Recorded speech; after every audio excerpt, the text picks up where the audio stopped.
Salut les amoureux du ballon rond, on commence cette revue de presse en France et le match qui fait les gros titres.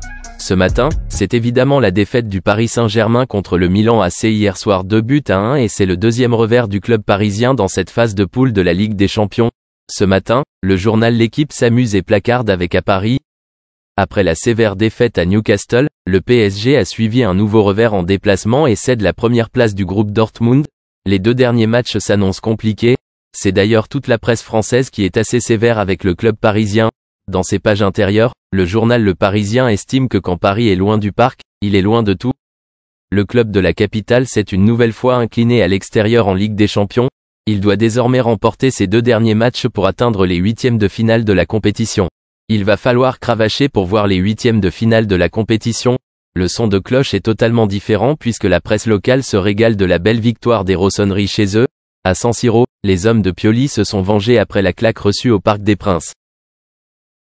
La Gazzetta dello Sport s'enflamme et titre ce matin « Milan, le roi, c'est toi ». En Ligue des Champions, Mbappé s'incline, Leao renverse, Giroud scelle la victoire, le diable se lève à nouveau contre le PSG. Les Rossoneri qualifiés s'ils battent Dortmund et Newcastle pour le Corriere dello Sport. Cette victoire est fantastique.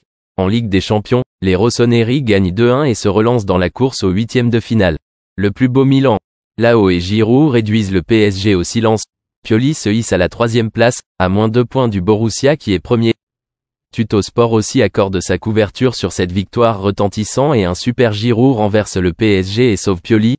Enfin, le quotidien Sportivo placarde que c'est le chef-d'œuvre du diable, en référence au superbe but de Raphaël Leao. Le club milanais a son avenir entre ses mains. Dans l'autre match du groupe, Newcastle s'est incliné face au Borussia Dortmund 2-0. Un sacré coup dur pour les Magpies qui tombent à la 4e place du classement pour The Guardian.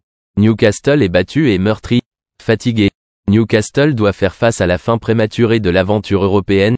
Pour le Daily Mail, l'Éthos se heurte un mur, les hommes dédiés au bord de l'élimination en Europe. En revanche, de son côté, Bild se réjouit de la belle performance des Borussia Dortmund. Ils reprennent la tête du groupe au PSG et se placent pour la qualification. Un mot aussi sur un autre club anglais. Manchester City, tenant du titre, est déjà qualifié pour les huitièmes de finale de la compétition. Le Manchester Mingus fait référence au match face aux Young Boys de Berne. Les joueurs de Pep Guardiola sont déjà en ordre de marche. On file en Espagne où on a assisté à un carton de la part de l'Atlético de Madrid face au Celtic 6-0 ce matin. Marca parle d'un cyclone athlétique. Griezmann et Morata ont frappé le Celtic. L'Espagnol est le meilleur buteur de la compétition. C'était un festival Rocky Blanco avec 2 doublés du Français et de l'Espagnol qui avec 5 buts dépasse Salandre. Il s'agit du score le plus élevé et Ligue des Champions, juste derrière le 8-0 de 1958 AS sur le quotidien. De son côté, A estime que ce n'est pas la Ligue des Champions mais la grille est mal.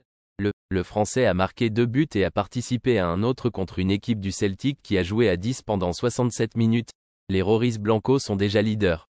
FC Barcelone a pris une claque hier soir contre le Shakhtar en s'inclinant 1-0. Le journal Sport n'y va pas par 4 chemins et placard sur sa couverture que c'est de mal en pis. Le Barça n'arrive pas à se remettre de sa première défaite de la saison en Ligue des Champions contre le Shakhtar. Le match a été terrible, l'équipe n'a tiré qu'une fois au but et Xavi n'a pas réussi à renverser la situation. Le quotidien même chose en une de Mundo, qui n'est pas tendre non plus, estime que c'est décevant. Le Barça, méconnaissable, a raté l'occasion de se qualifier pour les huitièmes de finale. La réaction en seconde période a été insuffisante. Le Barça prend un autre coup sur la tête avec cette défaite. Allez, on termine ce tour de la presse en Espagne avec le feuilleton Kylian Mbappé. Ira-t-il au Real Madrid? Continuera-t-il au PSG? Toutes ces questions agitent la presse européenne ces derniers mois. Mais comme l'indique Marca dans ses pages intérieures, le club madrilène en a marre. Madrid a dit que ça suffit. Toutes ces rumeurs entre Mbappé et le club.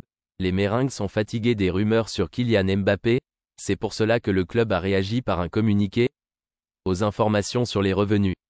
La direction nie les contacts et veut protéger le vestiaire des rumeurs, un message clair, chaque chose en son temps, mais le club madrilène ne se laissera pas dicter sa loi et compte bien garder la main dans ce dossier qui devrait traîner jusqu'à la fin de la saison, date à laquelle Mbappé sera libre de tout contrat. Abonnez-vous à notre chaîne pour plus de contenu sportif passionnant et d'analyse. Merci de nous avoir rejoints, et à la prochaine.